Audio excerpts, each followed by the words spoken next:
बेताल पच्चीसी। सबसे बड़ा त्याग। मदनपुर नगर में वीरवर नाम का राजा राज्य करता था। उसके राज्य में एक वैश्य था जिसका नाम हिरण्यदत्त था। उसके मदन सेना नाम की एक कन्या थी। एक दिन मदन सेना अपनी सखियों के साथ बाग में गई। वहां संयोग से सोमदत्त नाम का सेठ का लड़का धर्मदत्त अपने मित्र के साथ आया हुआ था। वो मदन सेना को देखते ही उससे प्रेम कर बैठा। घर लौटकर वो सारी रात उसके लिए बेचैन रहा। अगले ही दिन वो फिर बाग में गया। मदन सेना वहां अकेली बैठी थी।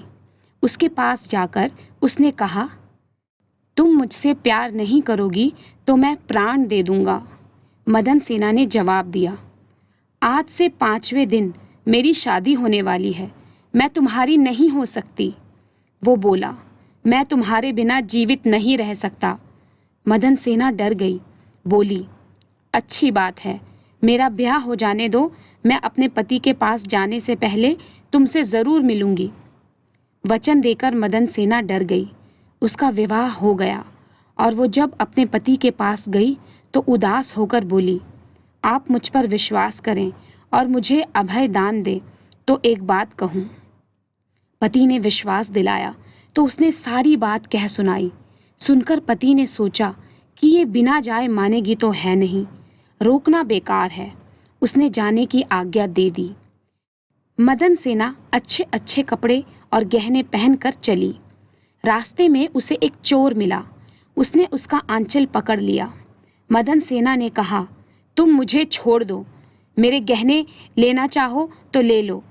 चोर बोला, मैं तो तुम्हें चाहता हूँ। मदन सेना ने उसे सारा हाल कहा।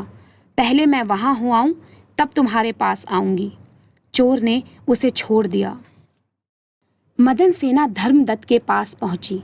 उसे देखकर वो बड़ा खुश हुआ और उसने पूछा, तुम अपने पति से बचकर कैसे आई हो? मदन सेना ने सारी बात सच सच कह दी। धर्मदत्त पर उसका बड़ा गहरा असर पड़ा।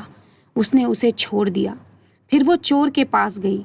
चोर सब कुछ जानकर बड़ा प्रभावित हुआ और वो उसे घर पर छोड़ गया। इस प्रकार मदन सेना सबसे बचकर पति के पास आ गई। पति ने सारा हाल सुना तो वो बहुत प्रसन्न हुआ और उसके साथ आनंद से रहने लगा। इतना कहकर बेताल बोला, हे राजा, बताओ, पति, धर्मदत्त और चोर, इनमें से कौन अधिक त्यागी है? राजा ने कहा, चोर। मदन सेना का पति तो उसे दूसरे आदमी पर रुझान होने से त्याग देता है। धर्मदत्त उसे इसलिए छोड़ देता है कि उसका मन बदल गया था। फिर उसे ये भी डर रहा होगा कि कहीं उसका पति उसे राजा से दंड ना दिलवा दे। लेकिन चोर का किसी को पता ना था, फिर भी उसने उसे छोड़ दिया, इसलिए वो उन दोनों से अधिक त्यागी था। राजा का ये जवाब सुनकर बेताल फिर से पेड़ पर जा लटका और राजा जब उसे लेकर चला तो उसने ये कथा सुनाई। कहानी समाप्त। सबसे बड़ा त्याग। बेताल पच्चीसी।